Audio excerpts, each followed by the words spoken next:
welcome to another video for Auto Solutions Checkpoint. It is absolutely Baltic today. It's Friday and it's -4. My fingertips are absolutely numb. I thought I would do a different video for you because you always get scammers trying to scam you while buying a car off you, and you also get scammers trying to sell a car to you as well. So I'll just really go through all the bits and pieces that you need to look out for, and obviously I'll be sharing some experiences that I've went through myself, and you know, hopefully make an interesting video for you guys. P100 sitting proud. I've got to get out to a job. So about 5 years ago I bought a Vauxhall Vivaro. Now it only cost me 140 quid. It cost me £140. It was Christmas Day that I seen it. So me and my family were going to do some visiting just round the relatives, and I thought I just said to the missus, look, I have a van to go and look at, we'll do that on the way on Christmas Day, eh? So ended up getting out, and it was some guy, I think he was from Lithuania or something. Never seen so much big hands in my life. The biggest hands ever, you know. But when I went out, he was like, oh, it's broken down. It not go. I broke down outside the house, could not get it going again. So I thought, right, I'll win for the kill, and offered 100 quid to begin with. But the guy was so offended, and he's like, oh, would you go 150? So me being me, I'm like, honestly, 140 quid and it's a deal. I put my hand out because I wanted the last word. So he took 140 quid. I got the logbook, I got 2 keys. Now bear in mind, the van was pretty rough, but on the flip side of it, I managed to make a wee diamond out of it, and it turned out to be quite a nice van. I stuck BMW 3 Series wheels on it. Oh, I got it running, it was non-running, and it turned out that the top wiring going to the injectors was chaffed, and basically it was intermittent, so it was only working when it wanted to. So I stripped it all back, got it running, and done a wee bit of paintwork on the back doors. And I only had like Poundland white at the time. It was like cheap as chips, rattle can white. But I sorted, there was a couple of wee dings on the back door, so I filled them, sanded them, primered them, painted them. We're looking lovely. And from the black door trim down the way, I painted it black with stone chip under seal. And inside, I properly got it inside because it was mocket. Like, I would say every single tradesman under the sun had used that van. That van was stinking, absolutely stinking. So needless to say, got the seats out of it, blasted the seats down, power washed them, got them looking lovely. In the back of it, I had power washed all round it, power washed all the wood lining and everything. Obviously I had it on ramps at the time, so it was sitting at an angle, all the water was coming out of it, and proper intense cleaned the roof lining, the dash, had it looking superb. And basically I thought, right, well, it's still got MOT left. I think it had like maybe 6 months MOT, and I know what you're saying, you're not going to get much selling something with such a short MOT, but I was a trier back then. I still am a trier, but I think back then I advertised it, I put it up for swaps and didn't put a price on it, because obviously I wanted to swap my way up to something rather than get money. And considering the vans were doing pretty good money at the time, and I thought, the fuck, gonna go. I thought the vans were doing good money at the time, but I didn't want to appear too greedy, so I was getting offered silly stuff like old Mondeos and that. Like, who'd want a Mondeo? Put it this way, my history of having Mondeos, I would actually get one to use as a door stopper. I don't rate them at all. I think they're absolutely hideous cars, but other folk like them, you know. But at the end of the day, it's what makes us different. So cut an even long story short, I had all the riffraff of the day. So basically I wasn't getting the best of luck through Gumtree, and I thought, against my principles, I would put it up on Facebook Marketplace. And well, it wasn't Marketplace, I don't think Marketplace was about back then. I put it up on the like group pages and that, and I got contacted with somebody with like a very English name, but it turned out they were from Romania, because whenever the guys came out, you know, I'd commented, I was like, that's not your real name, is it? He's like, no. I was like, alright. The guy had said where he was from and whatever, but obviously there's the stigma that's involved with these guys buying the vehicles. See, at the end of the day, I take people on face value. I don't judge too much. So I thought they were alright. They're looking round the vehicle and looking under the bonnet and bits and pieces, and then they wanted to take it a test run. Now these guys were actually out to buy the vehicle, right? So in comparison with what the vehicles were advertised at the time, I didn't have it advertised for a price. It was just like 1, 2, 3, 4, 5 swaps only. But I thought to myself, right, well, I could get a wee cash injection, wouldn't be too bad. So I said to them before they come out, like, I'll take $2,000 for it. Considering how much the vans were going for at the time, $2,000 was very cheap, regardless to how long the MOT was for or whatever. But they came out, looked over it, took it on a run. So I went out with them, because at the end of the day, I don't know them from Adam. I'm not going to let them away with my van, regardless of who it is. So we're out on a test run, got out onto the main roads, and then we discovered it wasn't going over 3,500 revs.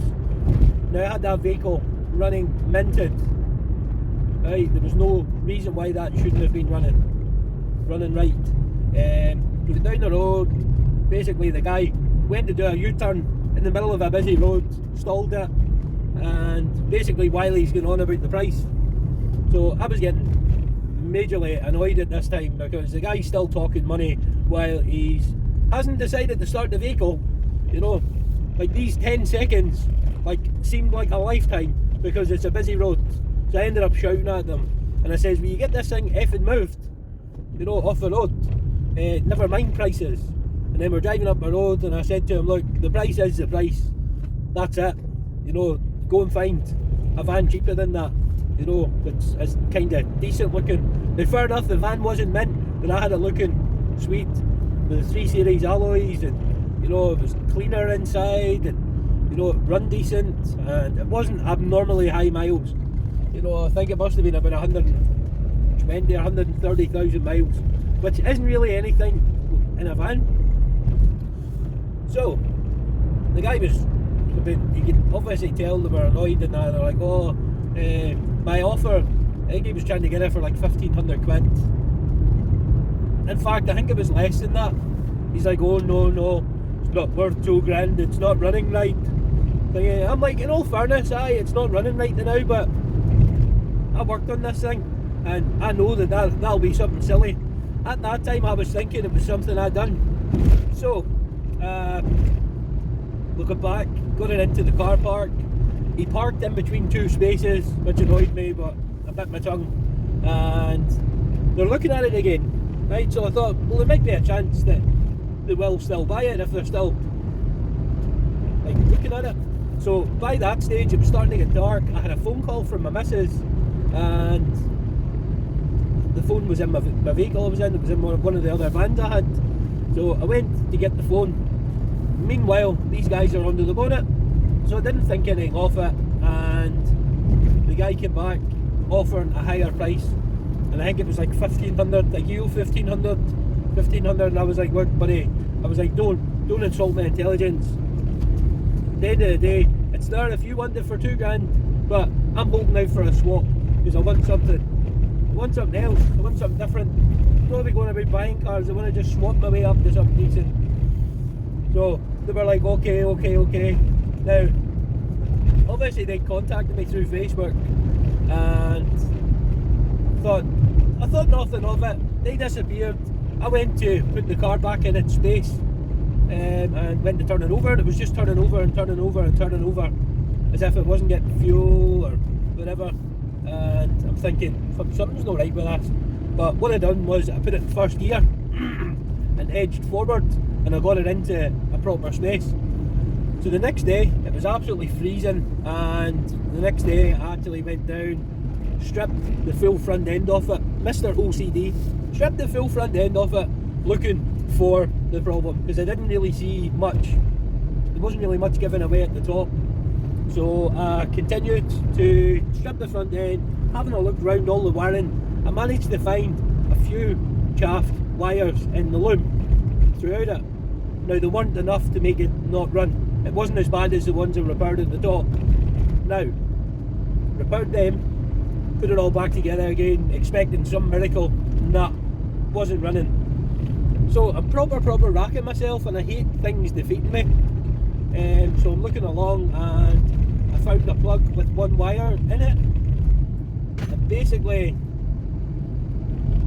on the other end of it, I sugared the wire, thinking, well, maybe that one wire had something to do with it. And a wee other wire popped out of a sleeve, which looked like it had been cut. And I'm thinking, that's not right.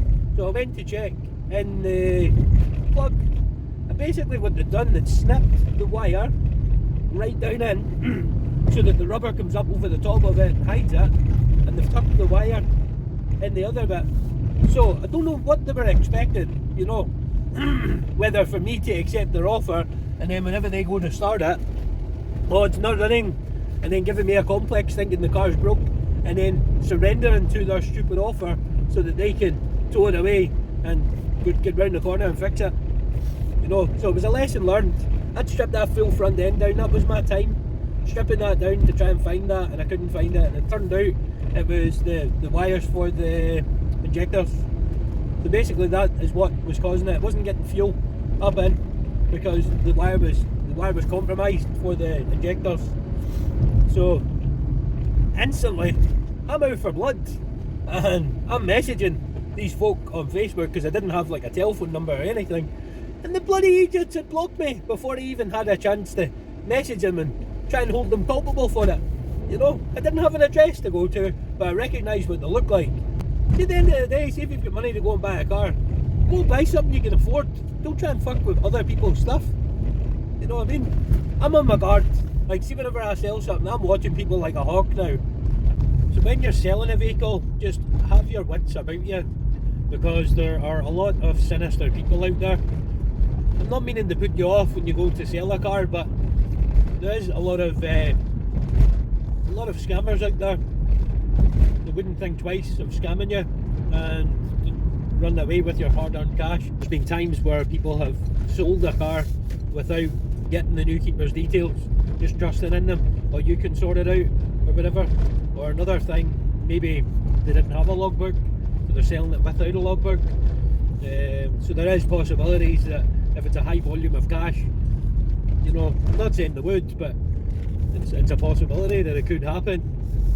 If I felt a wee bit uneasy, I would tend to have somebody there just as a bit of like backing, a wee bit of moral support.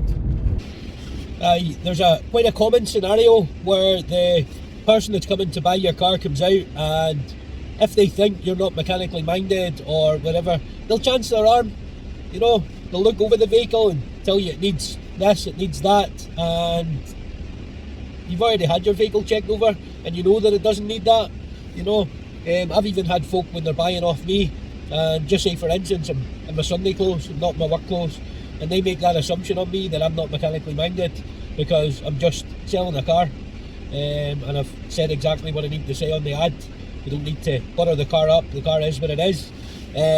But I've had people try to tell me that, oh, it's needing a spring, oh, the brake pads are running low, oh, blah blah blah blah blah. You know, things that you need to crouch down and actually have a look, so they think you're not going to do it. You know, I've had folk tell me that I needed a spring when I just replaced all 4 springs on the vehicle because the vehicle sat for 3 years, not moved, and basically the springs had just broke with corrosion. It was on an old Mercedes. I'd replaced all the springs on it and got it roadworthy again, and so I knew they were at it. you know. But I kept my mouth shut, just obviously till the end, till they'd finished looking at the vehicle and they're rhyming off all this stuff that the vehicle needed. And they were right in their evaluation of cost-wise.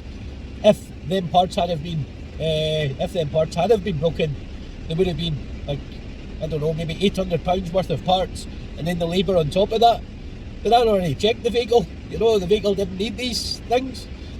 So I called them out on it, and honestly, I've never seen somebody backtrack so much in their words and blah, it looks corroded and that, blah, blah, blah, blah, blah. I'm like, mate, you're talking shit, because a brand spanking new spring's been put on that, and, you know, on your bike, on you go. So obviously they're trying to get the price knocked down, potentially to get your car for next to nothing, and then sell it the next day for top dollar. If you haven't already done so, whenever you're selling the vehicle, do an HPI check as well, because you're giving out the information to the new keeper that the car is okay. You don't want to be selling the vehicle unknowingly, knowing that it's a Category S or a Category N, or if it's got any shady history or any mileage problems or whatever. You want to assure the buyer that they're buying a good vehicle. I highly recommend Car Vertical. I've used it probably about 10 times already.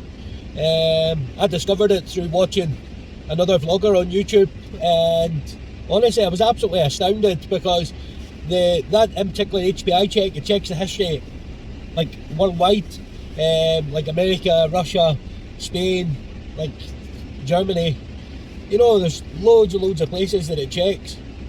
And basically the reason why it does that is, just say for instance you buy a Category S car or a Category B car which needs to get destroyed, you know. Yeah, the reason why this check is so helpful is just in case a vehicle has been writ off in another country and imported to the UK. Because if it's imported to the UK, it's not going to have the marker on an ordinary HPI check, it's just going to have a UK check. Car Vertical is a thorough check, it checks everywhere. It also checks for mileage discrepancies, it'll give you a rough idea of the market for that vehicle, how much money you should advertise it for as well. It's like a good buyer's guide, so it's very, very practical. So I highly recommend it. So you know what to do. You don't want to be selling a clanger and it backfiring on you, because you can end up in deep water. Because just say for instance it's a Category S and it's been poorly repaired, and whoever it is that buys it from you doesn't do the proper checks, you know, they look over it, maybe a couple of months down the line they have a prang in it, and their insurance company saying, well, that's already been written off before, we're not going to pay you the full amount. You know, I reckon it could come back and bite you in the butt. So it's best doing them checks and making sure your vehicle is as presentable and tip-top as you can possibly get it, for better results. I've noticed with the car market right now, it's all over the place. Price guides, professional price guides aren't really accurate, because people are really charging what they like with their vehicles. You know, there's absolute head cases out there that think they can get £6,000 for a 2007 Transit, need an MOT. You know, there's a lot of stupid, thick people out there. But yeah, do a Car Vertical, you'll be jamming. Even when you're buying a vehicle, if it hasn't already been done and you can't see it, get that check done for peace of mind. And then it means that you're not going to be buying an absolute clanger. Like, getting it checked over regardless as well, because vehicles can be written off and not declared. You know, just say for instance somebody was drink driving, they've smashed their car, and get a backstreet garage to fix it. You know, get somebody professionally minded that knows what they're looking for to look over that vehicle as well. So take that on board. You know, not everything is what it seems sometimes. There was one of my customers, he had an old 207, it was a wee 1.6 HDI. He got me to get it through an MOT and get it all ship shape for him selling. So he had it advertised on Gumtree, and of course he got bombarded with people messaging, because the car wasn't that expensive, and one occasion, like, he had time waster upon time waster, and on this occasion he had somebody out. So the guy's looking about it, obviously knows his stuff about the cars, and basically he's underneath the car having a look, and basically when it came to starting it, the vehicle wouldn't start. So my customer was like, he couldn't understand what was wrong with it, and told the guy, look, this car has been checked, like, everything's fine on it, there shouldn't be any problems with it, blah blah blah. So say for argument's sake he had it advertised for £1,000. This here guy was offering like 250 quid because it wasn't running, and basically telling him how crap his car was and blah blah blah, that this could have happened if he had have parted with £1,000, could have got up the road and that could have happened. And he was basically trying to guilt trip my customer into letting his car go for pennies. Now the vehicle wouldn't go, and obviously my customer was more kind of concerned because the vehicle got a good health report from me whenever it left, and we got a full year's MOT as well. Now don't get me wrong, these things can happen where the vehicle could mysteriously not start. These are things that you can't really stop, but that's all very well. So the guy goes away, obviously he's a bit angry because he wouldn't accept his offer and whatever, so he goes away, and I was able to go the next day when I had a bit of free space. So I went and looked at the vehicle. Meanwhile, he took the advert down. So I'm looking over the vehicle, I plugged my machine in, and it was basically coming up crankshaft sensor. There was no communication with the crankshaft sensor, so the ECU wasn't picking up any information. So instantly I go straight to the crankshaft sensor, just in case it's maybe a broke wire or whatever, and lo and behold, it was disconnected. So that's the reason why it wasn't running. So this guy's obviously thought he would pull a fly one while he was underneath the vehicle and it wasn't running. He would disconnect that and try and fool my customer into folding and letting him have the car for next to nothing. So it's absolutely shady. These shady people walk amongst us. I heard of a quite an evil scam years ago, and it was somebody through in Glasgow. Somebody came along to buy their vehicle, and I think it was like maybe 8 or 9 grand. So the person came along and paid them cash. Now they said to them, look, it's a lot of cash, I would prefer to do a transfer, but the person that was buying was like, look, if you're not going to take my cash, I don't want the car. So it kind of made the guy feel pressured into taking the cash, so he went ahead with it. Now it was in the evening time and the banks weren't open, so basically what was happening was he was sitting with all that amount of cash, the other guy was away with his car, right, and say for instance a half an hour later folk came to his house, masked up, baseball bats or whatever, and knowing that he had the money sitting, and robbed him, took all that money off him. So they had his money and his car, and obviously they've put it in Mickey Mouse's name and not their own, because their top priority is using the vehicle in the line of crime. So when it comes to selling your car, there's a list of things that you can do that would add dividends to the price of your vehicle. The newer the vehicle, the more presentable it is, the more chances you would get $12 for it. So it doesn't hurt to spend 20 quid, get it in for a mini valet, just get it looking as presentable as you can. An MOT doesn't go amiss. It's helpful the vehicle has 12 months MOT, as long as it's got more than 6 months MOT on it. Because a lot of people would use that as a bargaining tool. Oh, it's got a short MOT. It's not for them. Just send them packing. Just depends on how much you want the money. I would send them packing. That's just me personally.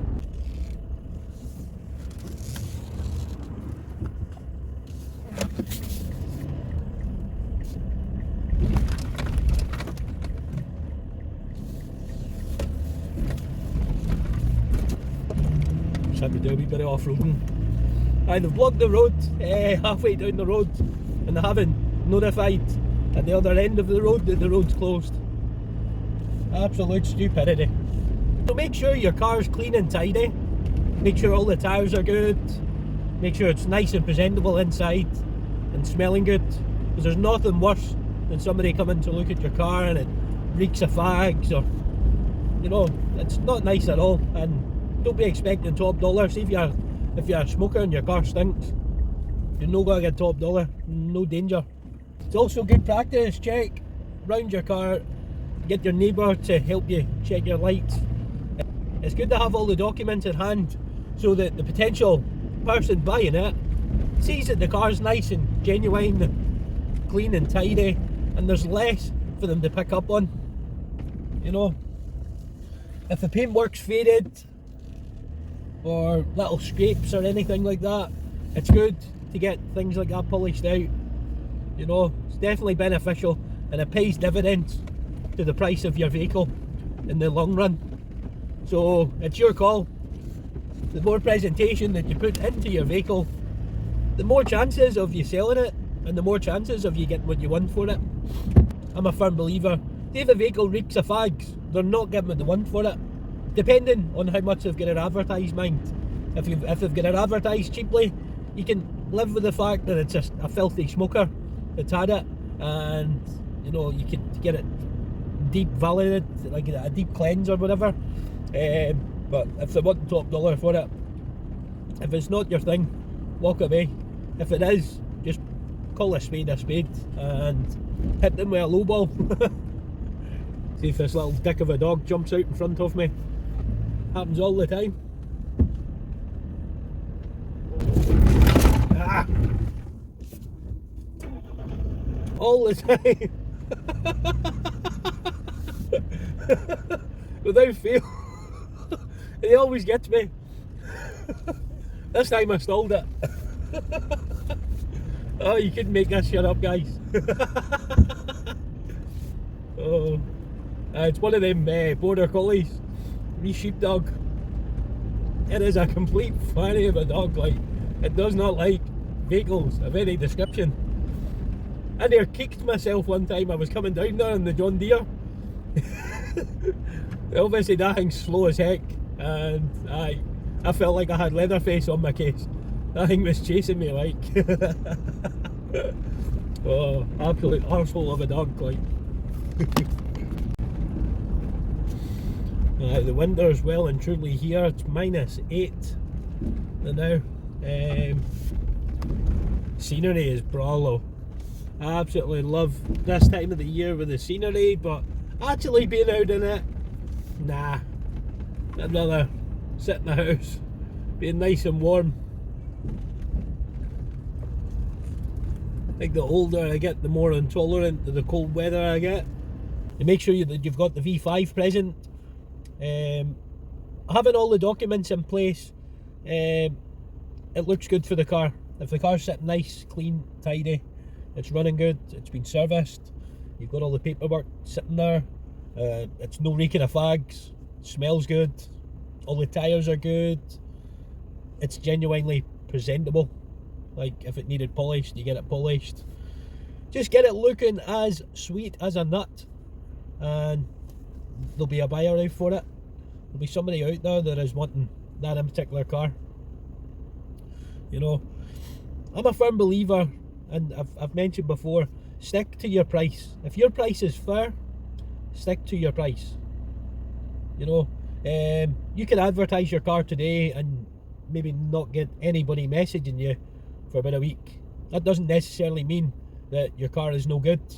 All it means is that person that was looking for your car wasn't actually looking for your car until then. You know, I sold a car, I think it was like 4.5 grand. Can't remember exactly what it was. Loads of people messaged me, oh, your prices is too expensive, you'll have no chance of getting that sold, blah blah blah blah blah. So anytime I re-advertised it, I kept it at the same price. But the more I advertised it, the more I got cheeky on the advert. Now, it isn't good practice, but it's just my attitude towards it. But yeah, I was absolutely oh, I was so mad. Hold on, what I'll do, I'll look it out on my phone, because I actually have a bit of my notes of the advert that I wrote. I'll let you hear it. Okay, I found it. You're gonna like this, or either you like it, love it, hate it. So far, all I've had is, what is last price, friend? The first price, dude. Would you swap? It's pretty clear from the advert. If you don't have 3 grand, the car won't be going anywhere.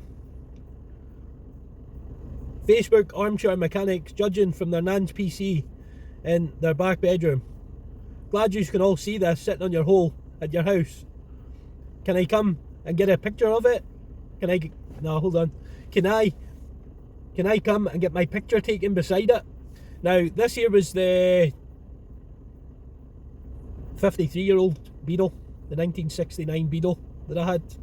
Then there was people messaging from 500 miles away, ludicrously wanting to drive a 53-year-old car that they know nothing about home. So don't be daft. At the end of the day, the car's old, and I don't know. Just you get loads and loads of stupid people. Right, would you take a grand cash in your hand today? Will you put your head in the fire? No, I thought not. Right, and I've had 2 viewings. One, they couldn't communicate in English, and I got fed up, and I told them to bolt. The other one was swinging on everything and chatting crap. You break anything on my car, I'll start breaking stuff off you. How's that for a deal? Right, I've also had people messaging me, offended by my advert. Feck off, you snowflakes. You're a sensitive little flower. Here's some tampons. Right, and obviously before the ad begun, it was price is 3 grand. If you don't have 3 grand, there isn't any point in making contact, as it won't be going nowhere. Re-advertised due to the usual time wasters. Yeah, I'm abrupt. I'm not going to apologise for it. I am who I am, and nothing's going to change it. So it was allow me to make myself clear. The car is 53 years old. It's MOT exempt. It also qualifies for classic road tax, and it's free. Saying that, it's a Beetle that's had 53 years worth of repairs. It's not a complete minter, nor does it claim to be, and no, it's nowhere near priced anywhere near a mint one. It needs attention to the sills and floor in places. However, the chassis appears to be solid. The chassis head is fine. The car is still on the road and gets used. So obviously it goes on to mad. At the end of it, the price is the price. No ifs, no ands, no buts.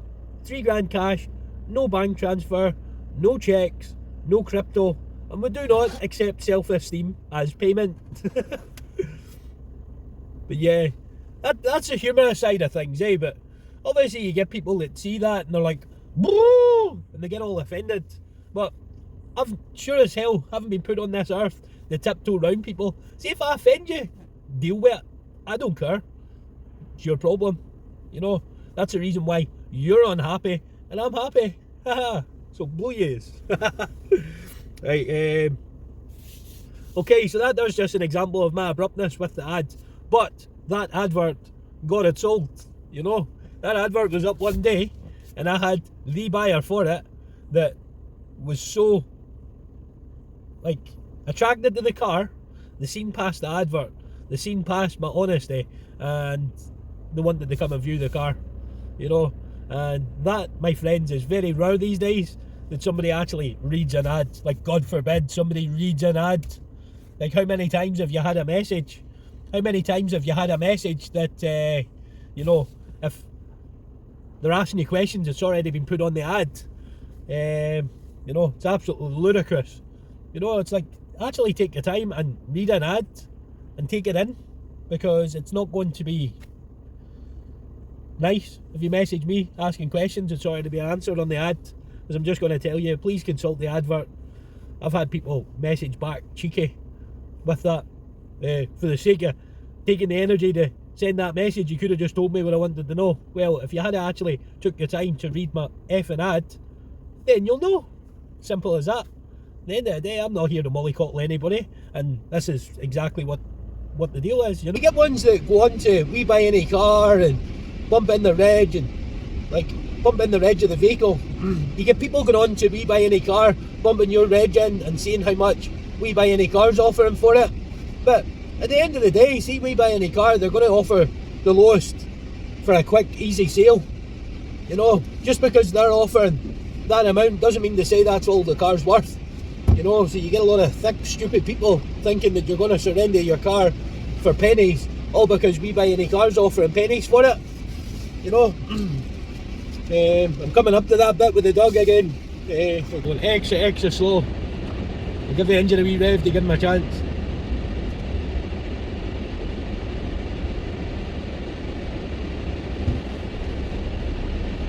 It's not coming out today, it must be too cold.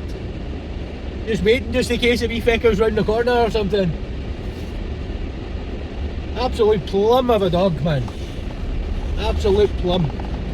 Well, the weather's really nice today, and it's actually Wednesday morning the following week from when I started the video. It's -9, but the sun's out. So if the sun's out, guns out, taps off weather. Really nice weather, so I'm going to get my top off and see if I can get a suntan today. So if you're selling your car and it's got finance on it, obviously there's a lot of factors you need to take into consideration of what's legal and what isn't. So I'll just try my best to explain to you in as much detail as I possibly can. There are 4 main types of car finance. PCP, personal contract purchase. There's PCH, which is a personal contract hire. HP, hard purchase, and a personal loan as well.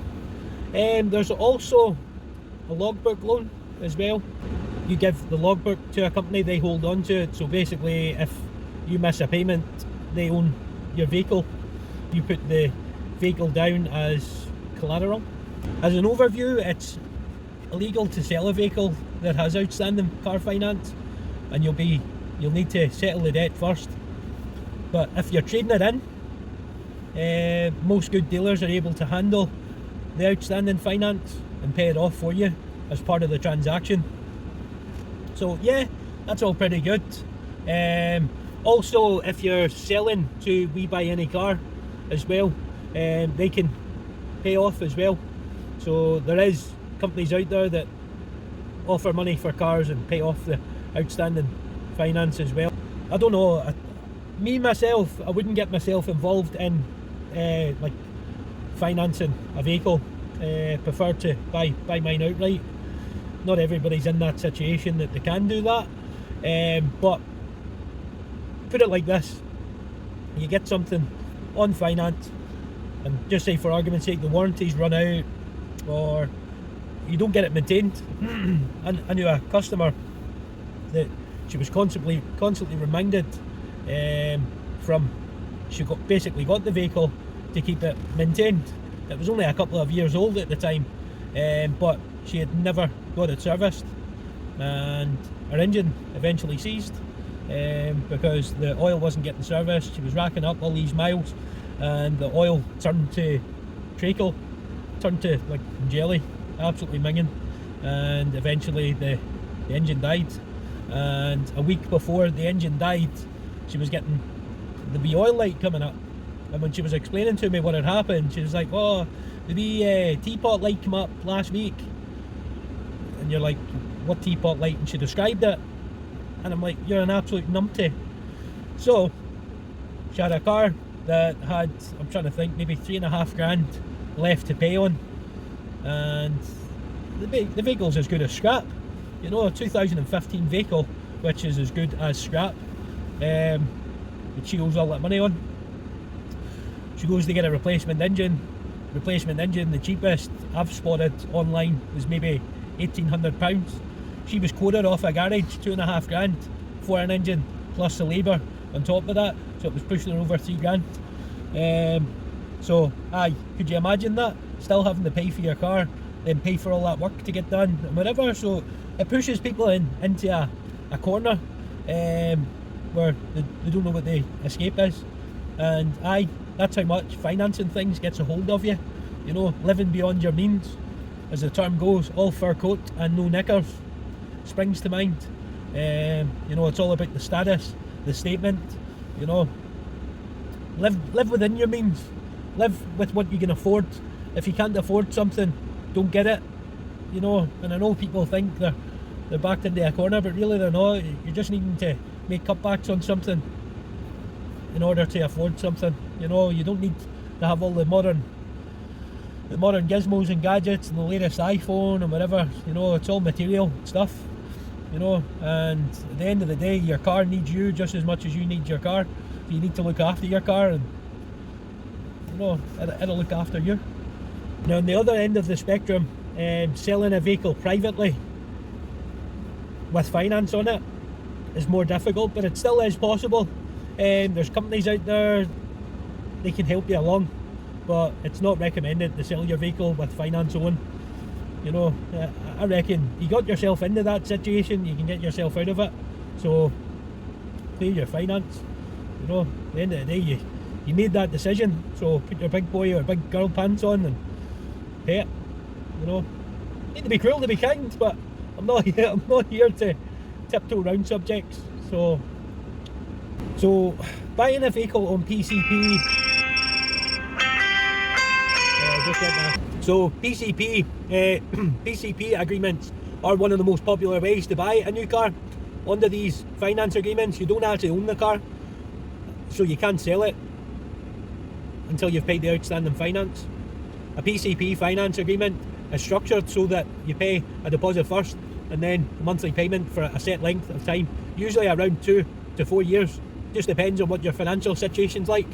And after the monthly payments, you can either hand the car back or pay an agreed final amount, often referred to as a balloon payment, optional final payment. The car is then yours to keep. The finance is paid off and you can sell the car. If you're planning to sell the car before the term of the agreement, you need a settlement figure from the finance company, which will need to be paid obviously before you sell the car.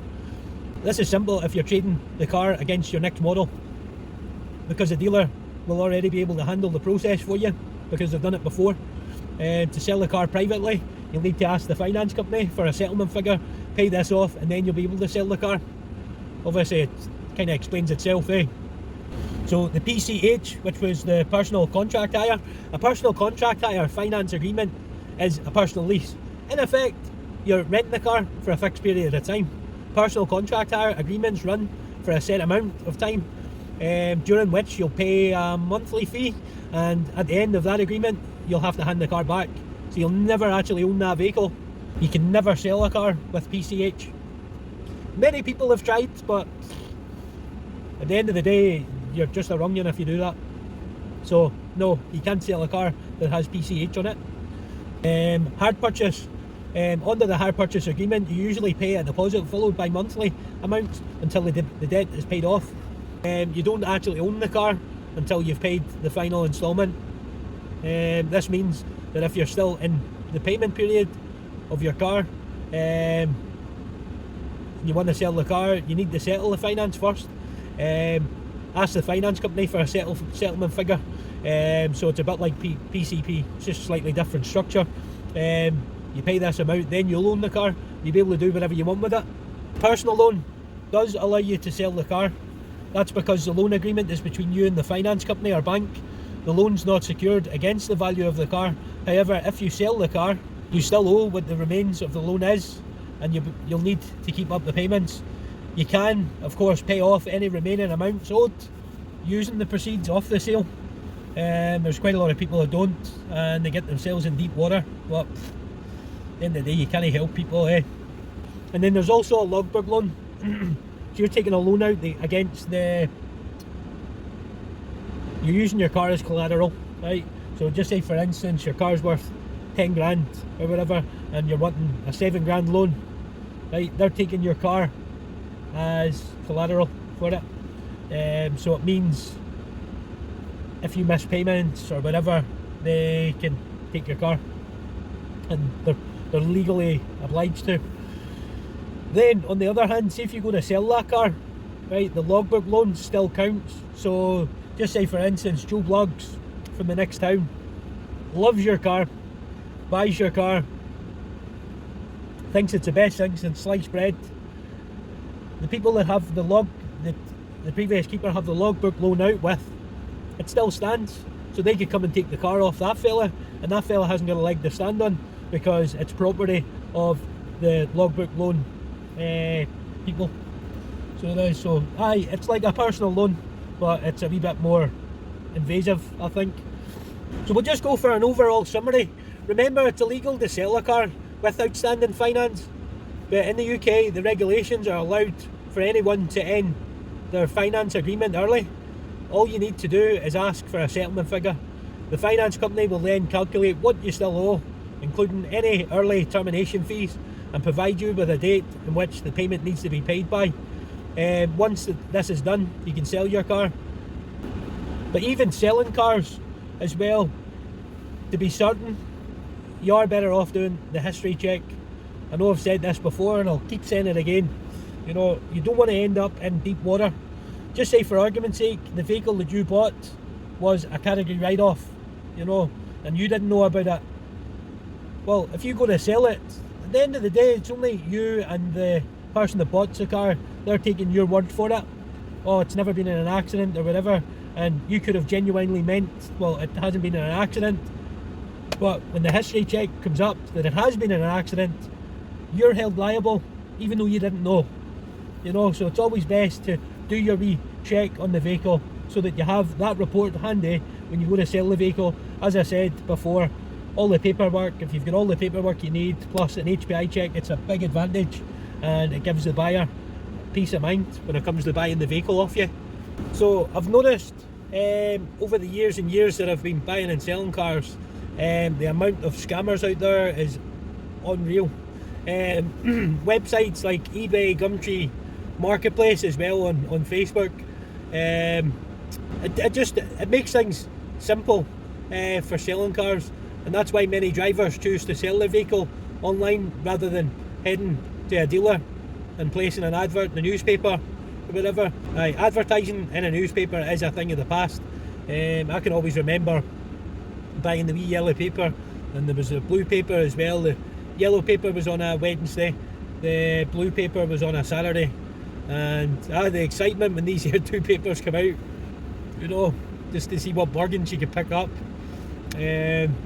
But amongst honest buyers, there's also those that are trying to take advantage as well. There's a lot of people that aren't clued up and they buy into this here, so if they get an email or whatever, they're thinking it's real and, you know, falling into the scam. But we'll talk about the most common ones. But obviously you need to have your wits about you. You can't take everybody on face value. So there's people that say that they don't need to see the vehicle without viewing it beforehand, which isn't really unheard of, but it's pretty unusual. Mind you, see the customer that bought the Estima from me, she was far too trusting, but at the same time it could have went both ways. She could have been the scammer, you know. She was wanting to pay the full amount without actually seeing the vehicle and just taking my word for it. She'd never met me or anything, and she was wanting to pay for the cost of the car via transfer, which I think is absolutely ridiculous. You know, she was buying it sight unseen.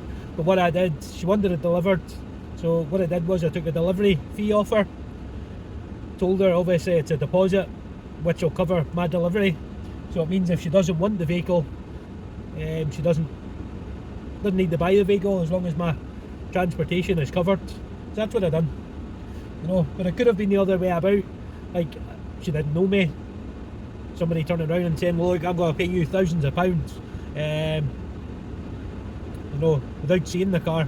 I could be like, oh, happy days, right, what, here's my bank details, and there's no comeback for that, you know. So even see when you're being paid for a vehicle or you're buying a vehicle, I always like to do bank transfer myself. I wouldn't buy something unless I'm 100% certain that it's legit. You know, there's people that want to pay through PayPal and that. Well, good luck to you. If you're taking payments through PayPal, crack on, because PayPal, they don't really support you. I fell into the category of sold something on eBay before, and the person that bought the vehicle retracted it, said that it was a fraudulent transaction. They had my vehicle. They didn't expect me to show up at their door, but I did, and I managed to get my money back. But not everybody's as lucky as that. So I would either deal with cash like cash right in front of you, or a bank transfer, you know, or like obviously you need to make sure that the vehicle's 100% before parting me any cash. You know, at the end of the day, if you've not done your checks or you haven't brought a mechanic to look at a vehicle, many of times I've heard of people buying a car and they try and shame people online. They go, oh, I bought a car off them, blah blah blah, it's this, it's that, it's this, it's that. Well, not that I defend anybody selling wrong cars, but it's partially your own fault as well. You need to bring somebody with you that has half a brain, that knows what they're looking for, to look over the car, actually see if it's a decent one. Now, I'm not talking about bringing your uncle that's maybe sat beside a mechanic on a bus before. Bring somebody that has mechanical knowledge, that isn't a half-wit, you know. And also do your background checks on the vehicle as well, you know. Find out if there's any hidden past, you know. I could go on about this here for ages. I'm just going round in circles, but there's loads of factors buying and selling cars that you really need to know. Just say, for argument's sake, it's not a scammer, right? And well, technically it does fall under a scam as well. So if they buy a vehicle sight unseen, it gets delivered to them, right? And then just say, for argument's sake, they go out and they have an accident and damage the car on purpose, and they claim that it was already damaged when they bought it. They may try and take you to a small claims court, or like obviously take you to a claims court, and try and get you to pay for something that wasn't your fault. To avoid scams like these, make sure you describe your car accurately and fully when crediting your advert online, including any faults of the vehicle. I tend to do a video walk around as well. Like I go in, all the wee details, any wee bits of damage in that. Always do that as a second backup video. First video is just like a walk around, folk get the feel for the car. If they want more details, they can get a video of it in depth, of any of the wee blemishes or any of the problems in that, and I would try and be as accurate as possible. That means that there's no way that there could be any comeback with it, you know, because you've been open and honest. I just don't think, like, selling something, trade, isn't very fair sometimes.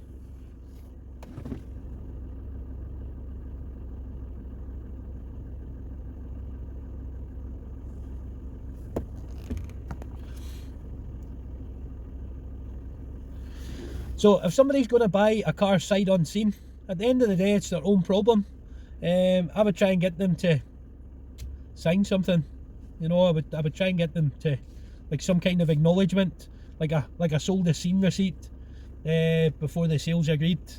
Like, I don't know what the loopholes is completely with sold as seen, if you can still use that no more.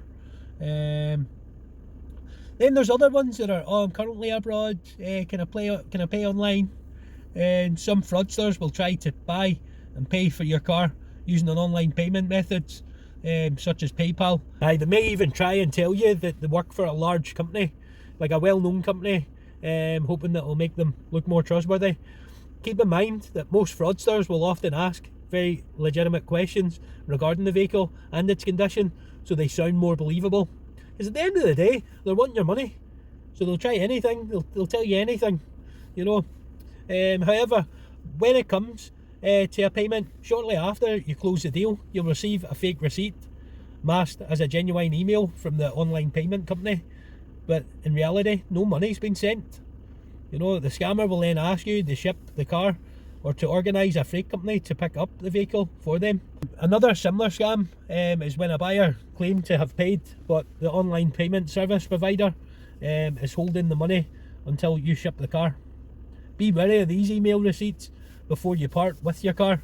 Make sure the money has reached your bank account, because at the end of the day, see, once you send the vehicle off, good night Vienna, you have lost your vehicle, and there isn't really much comeback, is there? Because you've stupidly give your car away because you've been daft. That's how. There's another classic one, was oh, I think I've overpaid you, can you return me the extra scam. Again, it pays to be extra wary when dealing with these potential buyers. The fraudster will suggest you sending a cheque. You know, no the other way about. Pay via a bank transfer, or send money online by mistake. Again, it pays to be extra wary when dealing with these potential buyers. The fraudster suggests sending you a cheque or pay via bank transfer or send you money online, but by mistake overpay you. You know, who even does that? Because you get a few warnings. You get a couple of warnings when you're going to send. Is this the right amount? You know, you sure? Boom, there you go. Then you get ones that if it's a cheque, the cheque's forged, the bank transfer hasn't happened. But mind you, not a lot of people use cheques these days, but there is that likely mob that still use cheques. Yeah, and more than likely, like if it's via email, the email's forged as well. You know, it could be a fake email. If you find yourself in this situation, before you refund the overpaid amount, simply wait until the cheque clears, the bank transfer reaches your account, or log in to the payment website. That's all you can do, eh? Aye, you get absolute roasters. Oh, the car's no worth that price, can you knock off a few quid? The goal of the scammer here is to undervalue the car so they make you think your car is an absolute banger. They could be a trader, you know, so they're basically trying to sell your car for top value. You get people going, oh, your car's not worth that price, can you knock a few quid off? Nah, I can't, mate. The goal of the scammer is to undervalue the car and make you think that the price that you're asking for isn't realistic. They might even bring an expert. You know, I've had these experts. It was a couple of Romanians. They told me they were Romanian, obviously. They seemed to be fascinated with vans, but they brought an expert, and he was like Borat, you know, trying to tell me what was wrong with the engine. He's squeezing the air pipe going, oh, there's no water in the system, there's pressure in the system. It's like, mate, on you go. Flipping annoying me. It was a flipping intercooler pipe he was squeezing. Absolutely funny. Bolt, on you go. Don't waste my time. Fuck off. Because usually you get the both of them trying to convince you that the car isn't worth the money because they are telling you it needs things that are needing fixing. Sometimes they get aggressive, verbally aggressive, and that. I'm all for it. If somebody wants to get verbally aggressive with me, they've picked the wrong person, because I've got a very, very short fuse for these.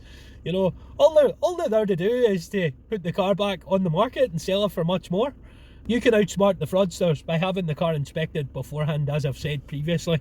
Check over the car for any issues and make sure that you know the true value of your car before you go to sell it. You know how much other drivers are selling theirs for. Now, it's a bit of a buyer's market now, because of COVID. You know, car prices they went bonkers. You know, so you don't really know the true value of the cars, because like even the trade price guides and that, you can't really grip on what the actual value of the car is, because there's a lot of greedy people out there, especially when it comes to vans, trying to sell old 2007 Transits for like $6,000. It's like, on your bike, pal, get lost. Flipping parasite. I seen like on the internet, somebody was selling a job lot of stuff, and I think it was an old Mark 6 chassis cab and a trailer, and I think it was a Mark 7 recovery, and the body on the back looked heavy as hell, but they were wanting $10,000 for the whole lot, and the only thing that was roadworthy was the trailer, you know. But hey, this is the world we're living in. Full mob of glue sniffers out there, you know, glue sniffers and seat sniffers. Just remember, scammers are ruthless. Scammers don't care about your personal circumstances. They don't care how much money you've got in your bank or whatever. At the end of the day, their top vision is to get as much as they can from you, or steal from you, or do whatever. Also, if somebody's buying your car and they're paying by cash rather than a transfer or whatever, make sure you've checked every single note that they've given you, just to check and see if they're real. And if you're not sure, get a second opinion. You know, it's always handy having one of them pens that can check and see if a note's real or not, or one of them, I think it's a UV light maybe, they can check, but not everybody's got that. But obviously you want to be checking all this, because you don't want to end up with a handful of cash that isn't any use to anybody and somebody scammed you out of your vehicle.